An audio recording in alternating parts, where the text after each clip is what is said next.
Let's talk about a Supreme Court decision that a lot of people are going to hear about and still not understand why it matters. Because the media will toss around one word like everybody took the same civics class: gerrymandering. So here it is in plain English. Gerrymandering is when politicians draw voting district lines to protect their own power. It's politicians picking their voters, instead of voters picking their politicians. And yes, both parties do it when they can. I'm not pretending one side is made of angels. I'm telling you how the game is played. Now here's why this Supreme Court ruling matters. This briefing on the decision explains that the court shifted the standard under Section 2 of the Voting Rights Act. The new approach puts a lot more weight on proving intentional racial discrimination, not just pointing to an outcome people call unfair.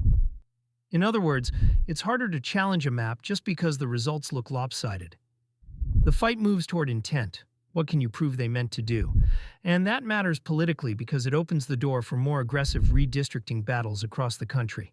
Analysts think this could ripple across as many as 50 districts nationwide. It also points to state-level developments in places like Virginia, Florida, and Texas. And it argues Republicans could see meaningful gains in House seats. Now let me say the quiet part out loud, because I know what a lot of you are thinking. A lot of conservatives have felt like some states are locked up forever, not because every single person in that state agrees, but because the map makes it look that way. Here's what I mean. When district lines are drawn a certain way, you can take millions of conservative votes and make them politically invisible. You can pack conservatives into a few districts, so they win those by huge margins, but they don't have enough influence anywhere else.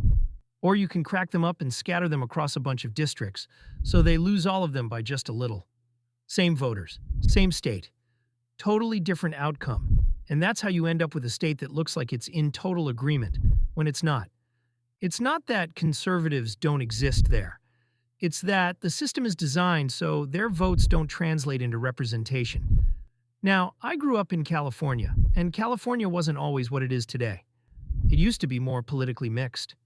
You could be conservative, you could be Republican, and you weren't treated like a space alien. So when people ask, is gerrymandering how California became permanently blue, I want to be honest. District lines can absolutely shape how many House seats each party wins inside a state. They can make it feel like one party owns the place, but they aren't the only reason a state shifts over time. Culture, demographics, and coalitions matter too. Still, here's the point for today. This ruling, combined with what's happening in multiple states, gives Republicans a fairer shot to compete for House seats, including in places where the map has been used like an artificial moat. And if you're thinking, why would anyone be mad about a fair shot? Here's the answer. Because power protects itself.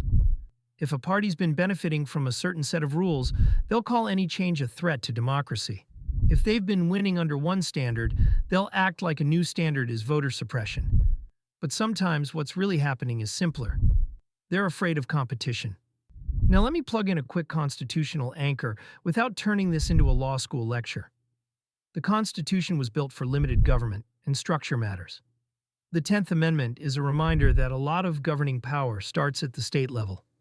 States run elections, they draw maps, and they make rules within constitutional limits.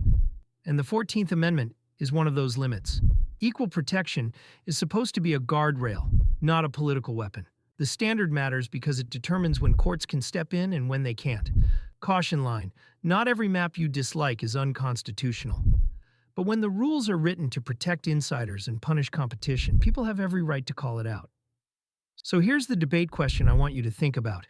Do you want a country where elections are competitive, where both sides have to earn votes, and where no party gets permanent control because the lines were drawn like a fortress? Or do you want a country where one side can lock in power, then call you a conspiracy theorist for noticing? If you care about the House, if you care about checks and balances, if you care about stopping one-party rule, this is why this Supreme Court decision matters. Because it's not just about lines on a map, it's about whether the system is designed for citizens or designed for incumbents.